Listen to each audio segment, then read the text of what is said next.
Mental manusia yang begitu adalah mental orang tertolol sedunia. Catat nih, orang yang cuman mental bilang bubarin DPR, itu adalah orang tolol sedunia.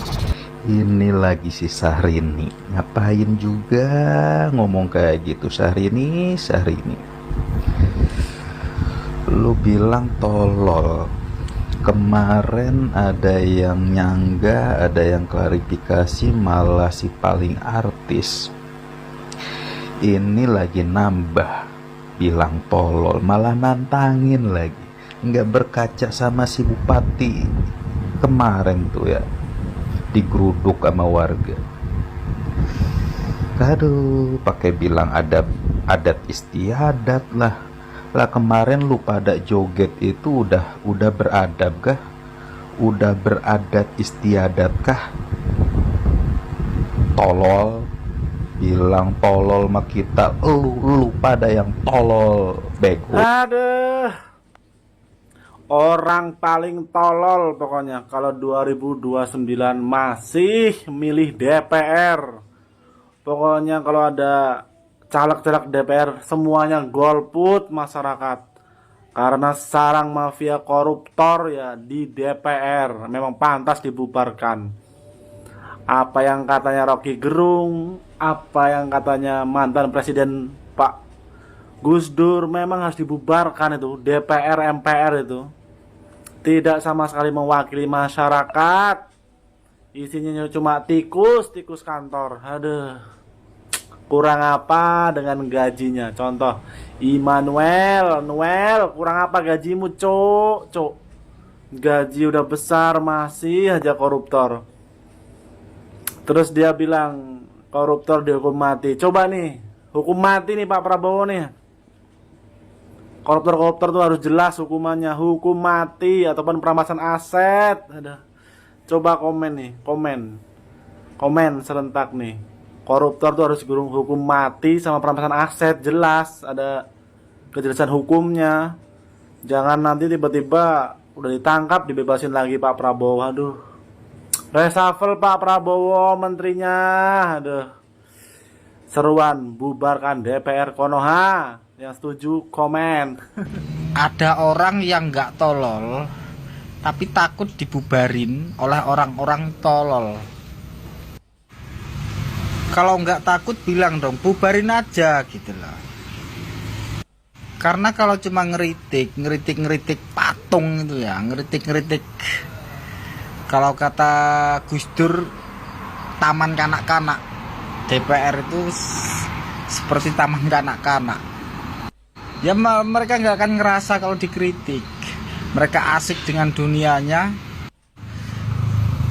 Mereka nggak sadar kalau mereka itu nggak penting, nggak ada pengaruhnya untuk rakyat. Kenyataannya Bung Karno pernah melakukan, Gus Dur pernah juga melakukan.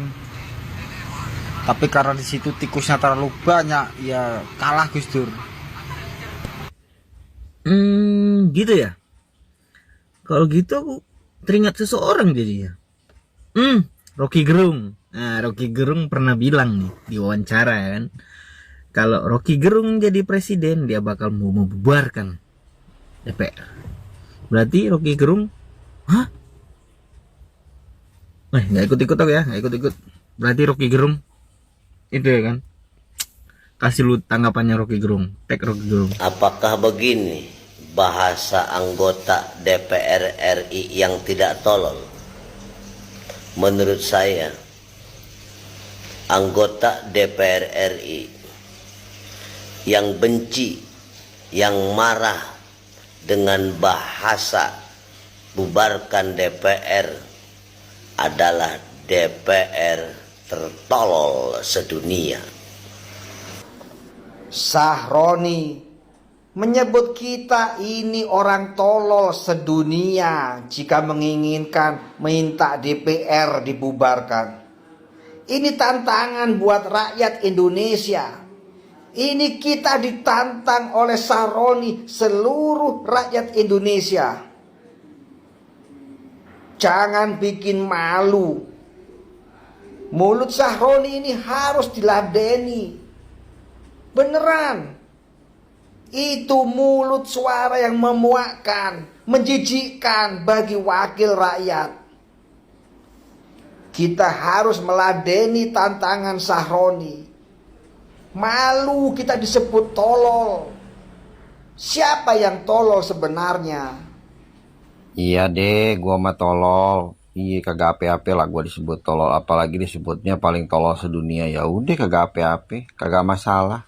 Gua mah nerima-nerima aja. Emang gua mah tolol, biji mana? Iya, kagak ape-ape lah disebut tolol mah. Mendingan jadi orang tolol lah, tapi kagak ngebohongin rakyat, kagak nipu rakyat. Ya bukannya kenapa-napa, gua mah mendingan disebut orang paling tolol sedunia dah, kagak ape-ape. Daripada ngakunya wakil rakyat tapi kerjanya bukan buat rakyat. Daripada ngakunya wakil rakyat tapi kinerja dan urusan yang diurusin sama sekali kagak ada kepentingan buat rakyat. Daripada ngakunya wakil rakyat, malah nipu dan ngebohongin rakyat. Daripada ngakunya wakil rakyat tapi rakyat tidak merasa terwakili oleh yang ngakunya wakil rakyatnya. Makanya mendingan gua mah disebut orang paling tolol sedunia, kagak ape-ape dah. Kagak ape-ape. Ikhlas lillahi ta'ala. Salam tolol. Terus kalau menyebut orang tolol sedunia kepada orang yang mengatakan bubarkan DPR, apakah itu tidak berlebihan pula, Pak? Saya tidak akan lari ke Soekarno pernah membubarkan DPR ataupun Gus Dur. Saya di sini hanya ingin mengatakan bahwa orang-orang yang mengatakan bubarkan DPR ini adalah orang-orang yang kecewa atau tidak puas kepada kinerja para anggota DPR. Cara menghadapi orang-orang yang kecewa ini bukan dengan dikatai tolol, Pak. Tapi Bapak tunjukkan kalau Bapak itu benar-benar bekerja untuk masyarakat, untuk kepentingan rakyat, untuk mengatasi problem-problem yang ada atau yang sedang dihadapi oleh masyarakat. Bukan dengan mengatakan tolol, Pak. Masyarakat itu tidak keberatan mau gaji Bapak 100 juta, 500 juta per bulan tidak masalah. Kalau benar-benar yang Bapak lakukan itu untuk masyarakat. Masyarakat tidak keberatan mau Bapak menjabat 3 periode, 4 periode, 10 periode pun silakan. Kalau memang yang Bapak lakukan itu untuk kepentingan masyarakat, untuk mensejahterakan rakyat, tidak jadi masalah bagi kami, Pak. Silakan. Tapi janganlah, kan sekarang itu terlihat terkesannya ya. Kepentingan bagi masyarakat itu terkesan, apa-apa yang diinginkan masyarakat itu terkesan diabaikan. Contoh undang-undang perampasan aset bagi koruptor, kan ini memang benar-benar diinginkan oleh masyarakat, tidak pernah digubris. Jadi, anggota DPR ini terkesan memang wakil partai, bukan wakil masyarakat. Apa yang dilakukan itu kalau untuk kepentingan dirinya, anggotanya, partainya, terkesan cepat gitu, Pak. Tapi kalau kepentingan masyarakat, ya itulah kenapa masyarakat sampai mengatakan bubarkan DPR, ya karena itu kecewa, Pak. Harusnya Bapak itu mengobati orang yang kecewa, bukan malah dikatai. Roni, saya adalah salah satu orang tertolol sedunia. Tapi saya bisa bilang kalau Anda juga adalah orang teridiot sedunia. Karena apa? Kalau memang posisi kamu nggak terima kami bilang kayak gitu, coba deh lu turun. Berani nggak? Anggota-anggota dewan yang sekarang yang ada, yang jadi, berani nggak turun? Nggak berani kan? Anggota dewan yang sekarang ini nih dibubarin, habis itu angkat nih guru-guru di pedalaman kayak. Coba yang benar-benar rakyat dari bawah. Menurutku sih lebih baik daripada kalian cuman bisa ngebacot anjing. Hasil kagak ada, seolah-olah aspirasi doang, kagak ada eksekusi. Buat apa?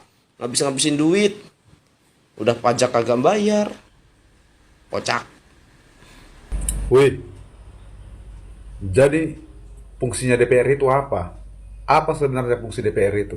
Wajarlah masyarakat bilang bubarin DPR.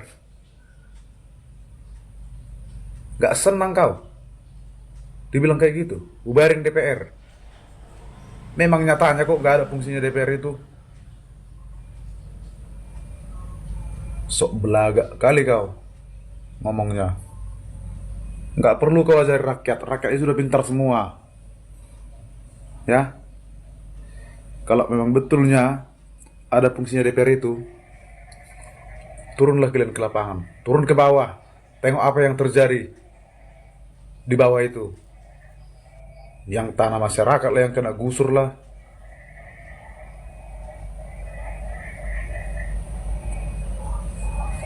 Banyak kali cincongmu.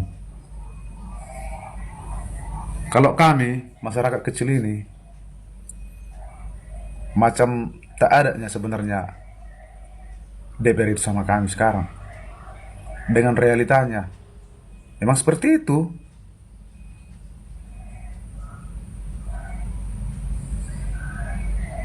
Kalau bagi saya, bubarkan aja DPR itu, nggak ada guna. Menghabiskan uang rakyat, gaji besar, 3 juta per hari. Nah, seperti kami ini, coba.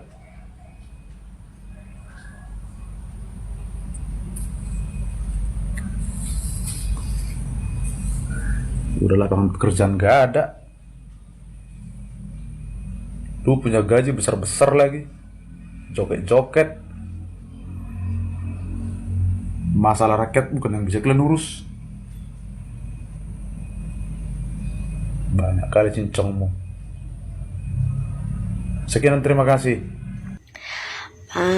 Pak, Anda itu mengaku sebagai wakil rakyat.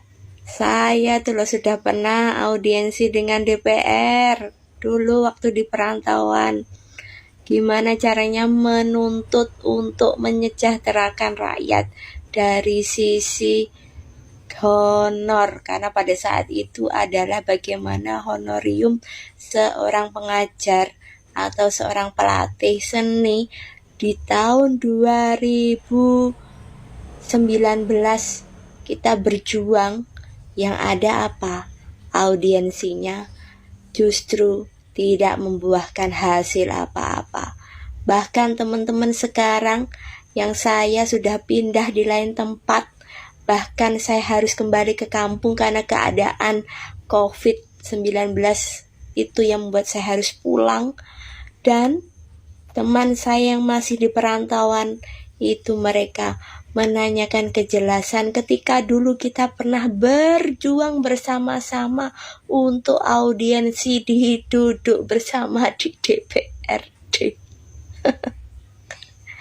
Bapak. Dan di saat itu saya belajar bahwa politik dan birokrasi itu susah sekali ditembus.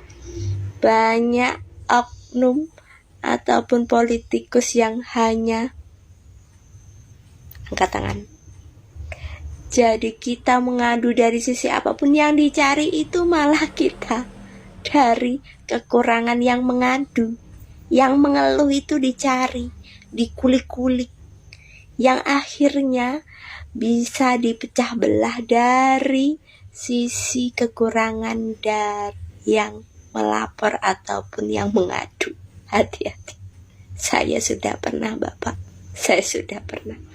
Jadi, kalaupun DPRD itu seperti apa, wakil rakyat seperti bagaimana, saya sudah pernah. Hanya sekali itu saja saya sudah mendapatkan pengalaman yang luar biasa. Duduk bersama DPRD daerah. Pak Dewan.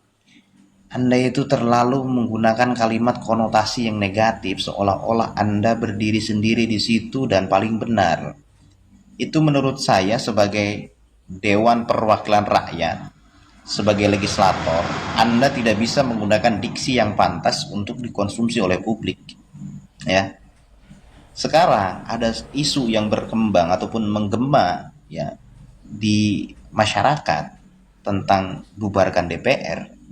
Itu hak mereka untuk menggunakan hak konstitusionalnya, yaitu bersuara, mengkritik.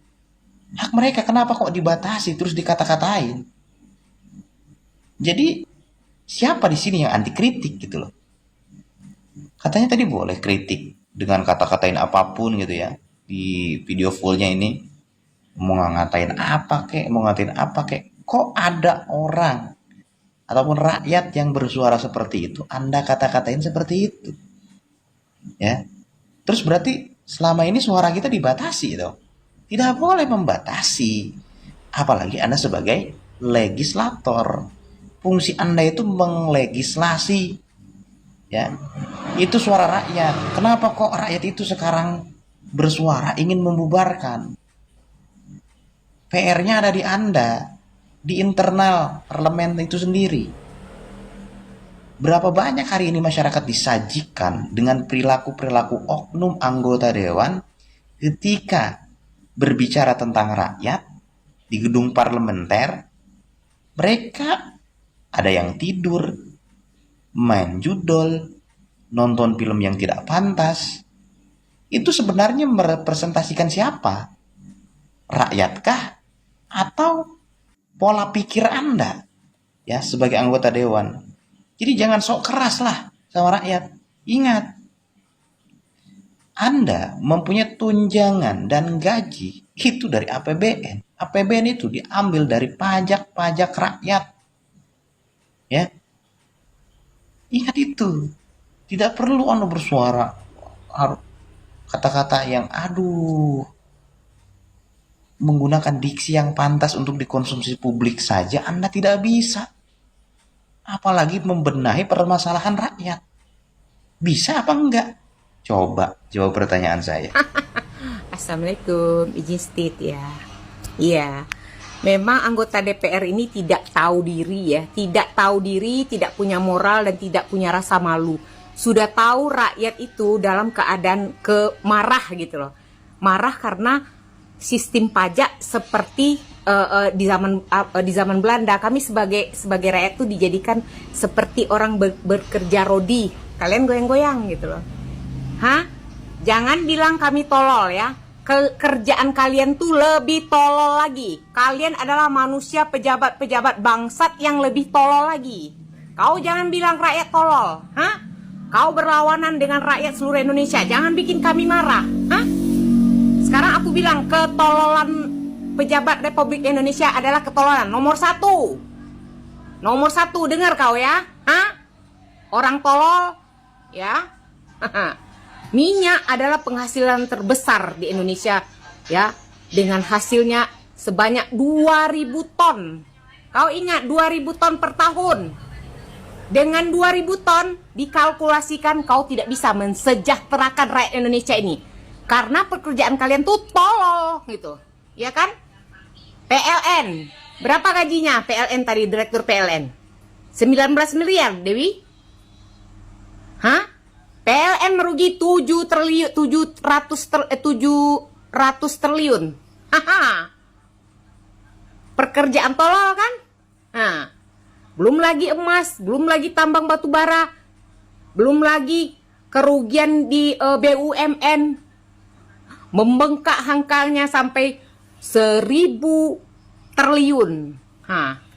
Pertambangan 271 triliun. Ada juga 300 triliun di bagian pajak. Sampai susu bayi kalian korupsi.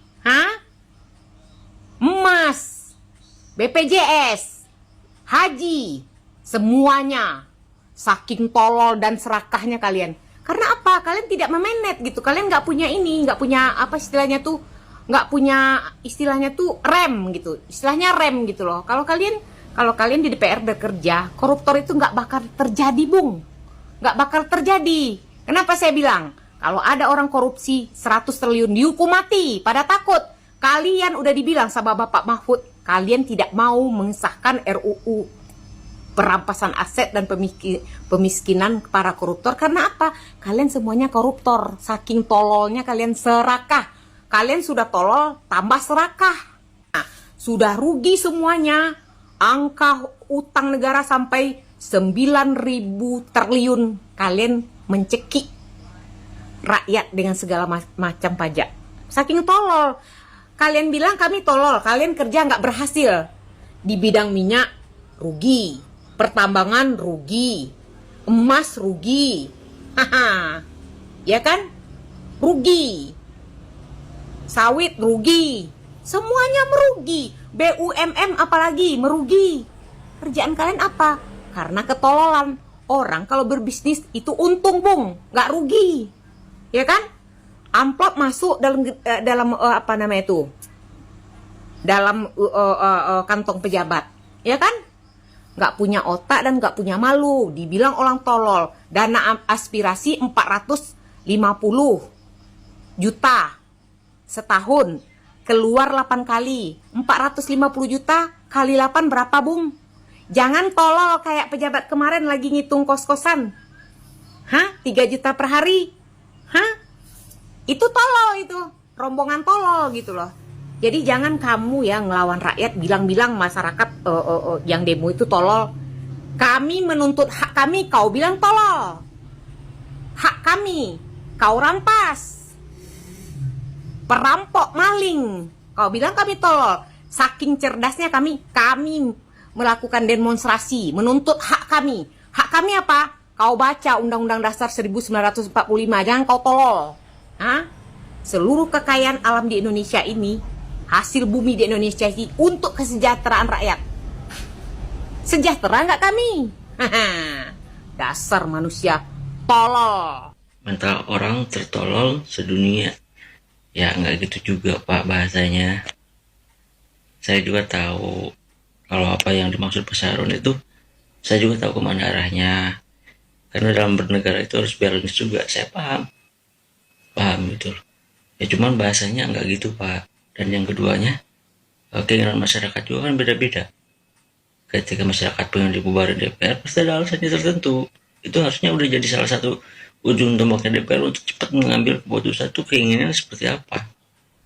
Ya contoh salah satunya keinginan masyarakat kan dari kemarin nggak keluar dan nggak dibikin keputusan atau dibikin dengan cepat agar bom waktu ini berhenti. Salah satunya adalah perampasan aset untuk koruptor nggak dibikin gitu loh. Terus kemarin masalah bendera umbul-umbul One Piece juga kok masalah kecil digede-gedein gitu loh. Itu kan harus cepat ditindak juga ya. Terus ya kita juga harus memahami lah intinya kayak gitu. Kalau misalkan DPR pin kayak gitu ya masyarakat pin kayak gini. Semuanya juga kan punya haknya masing-masing dan kewajibannya masing-masing, fungsinya juga masing-masing gitu loh ya. Kita harus memahami dan kita juga harus menghargai apa yang mereka inginkan dan apa yang kita inginkan gitu loh ya. Nggak bisa kayak gitu bahasanya. Didebatkan boleh tapi bahasanya sedikit diperbaikin Pak ya, kayak gitu ya. Mudah-mudahan saya yang anehnya akhir-akhir ini kok banyak pemimpin yang blunder-blunder gitu ya. Masyarakat kecil digede-gedein, bahasa yang agak kurang enak didengar gitu loh ya. Mungkin ini salah satu strategi Pak Prabowo ya dalam membubarkan DPR, mungkin salah satunya ya. Soalnya ini banyak masalah sepele kok kayaknya di masalahin DPR, kayak bendera One Piece itu yang sebenarnya Pak Prabowo nggak ngelarang, di DPR ngelarang nih. Ini kayak strategi Cina loh. Strategi Cina dalam peperangan tuh kayak gini kadang-kadang. Nggak cuma melakukan kekerasan dari depan dan perang dari depan secara nyata, tapi kadang-kadang memupuk sebuah yang berharga demi menghancurkan dari dalam, itu bisa juga. Gitu ya, mudah-mudahan ini salah satu cara Pak Prabowo. Kayak Gus Dur dulu kan kayak gitu. Ya kayak Pak Gus Dur juga dulu kayak gitu. Pengen ngebubarin DPR tapi karena kurang kompaknya dan banyak strategi yang kurang power gitu, yang akhirnya yang kalah yang Pak Gus Dur sendiri. Tapi ya tantangan buat kita sekarang, apakah ini emang bakal yang lesser Pak Prabowo atau DPR ya. Tapi kita juga nggak tahu ya kedepannya akan kayak apa ya. Intinya masyarakat dengan dibubarin DPR itu kedepannya mau dibikin lagi atau enggak, atau misalkan tunggal misalkan ya tanpa ada ini ya, nggak tahu juga ntar kedepannya kayak apa ya. Intinya masyarakat kecewa aja sih ya, gitulah. Sorry nih kalau ada misalnya salah kata. Bisa dong, tanpa DPR pun bisa. Karena DPR itu tidak ada gunanya untuk rakyat, tapi lebih ke arah untuk pribadi dan golongannya.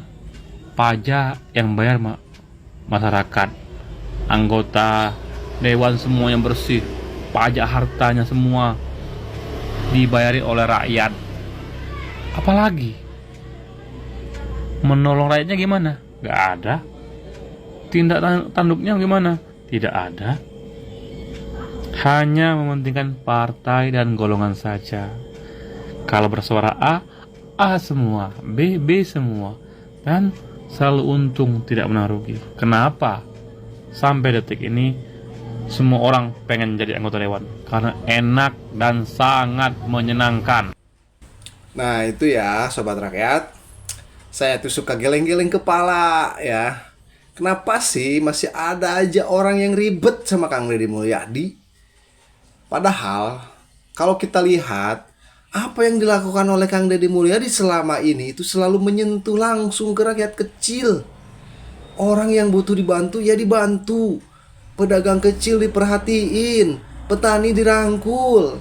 Beliau itu nggak cuma ngomong doang, tapi langsung turun tangan. Ya. Nah, kayak yang kayak gini kan seharusnya yang disyukuri itu. Tapi anehnya masih ada aja yang kerjanya nyinyir. Komentarnya itu kadang bikin ngakak sebenarnya. Seperti ini contoh komentar yang bikin ngakak itu. Ah, itu mah pencitraan, Kang Deddy, pencitraan. Ah, itu mah cuma buat viral. Lah, kalau pencitraan, kalau misalkan buat viral aja, masa rakyat kecil bisa senyum lega karena kebijakan-kebijakannya? Kalau cuma buat viral doang, kok manfaatnya bisa kerasa sampai ke kampung-kampung? Banyak yang merasakannya, bukan 1-2 orang, bukan cuma saya aja yang bilang. Saya jadi curiga nih, jangan-jangan ini nyinyiran bukan karena programnya jelek, tapi karena hatinya masih panas mungkin, gara-gara kalah di politik kemarin. Lah ya gimana, ya kalah ya udah, kalah aja, jangan sampai ke bawah sampai sekarang lah. Masa udah hampir mau setahun masih aja sakit hati, masih aja nyindir-nyindir. Capek bos, udah lepasin aja ya. Dan jujur aja nih ya, tetangga saya juga sendiri di sini ada yang kayak gitu. Ada tetangga saya yang tiap ngelihat Kang Deddy Mulyadi muncul di berita itu langsung komentarnya miring. Saya suka aneh. Saya cuma bisa senyum aja. Saya bilang ya udah, daripada sibuk nyinyir, mending kita doain aja pemimpin kita sehat, kuat, ya, biar terus bekerja buat rakyat. Apa yang terjadi? Malah diem dianya. Susah ya, kalau udah julid itu hati susah ya. Nah sobat rakyat, yang saya heranin lagi, kok bisa ya, kok bisa ya yang nyinyir itu lebih ribut daripada jumlahnya sedikit. Padahal ya, sementara rakyat yang cinta sama Kang Deddy Mulyadi itu banyak banget, tapi nggak berisik, kalem aja, tapi dukungannya nyata, ya kan? Jadi kalau ditimbang-timbang, sebenarnya suara nyinyir itu kayak kerikil, ya, kerikil di jalan itu seperti apa? Emang kedengaran ya dikit, tapi nggak bikin kita berhenti jalan, tetap jalan terus gas. Kalau ada kerikil di jalan, ya kita gas terus. Jadi nyinyiran-nyinyiran Anda itu seperti kerikil di jalan, tidak ada manfaatnya, nggak akan didengar, nggak akan nggak akan ngaruh ya. Makanya saya bilang kalau pemimpin lagi kerja itu buat rakyat, ya udah kita dukung aja. Nggak usah sibuk-sibuk dengerin suara-suara nyinyir lah yang isinya cuman iri hati. Itu kebesarannya ya, kebanyakannya ya iri lah mungkin.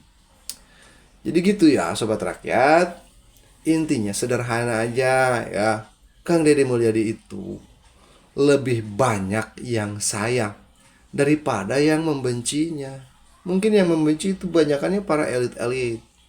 Kalau rakyat semuanya pada sayang, saya lihat ya.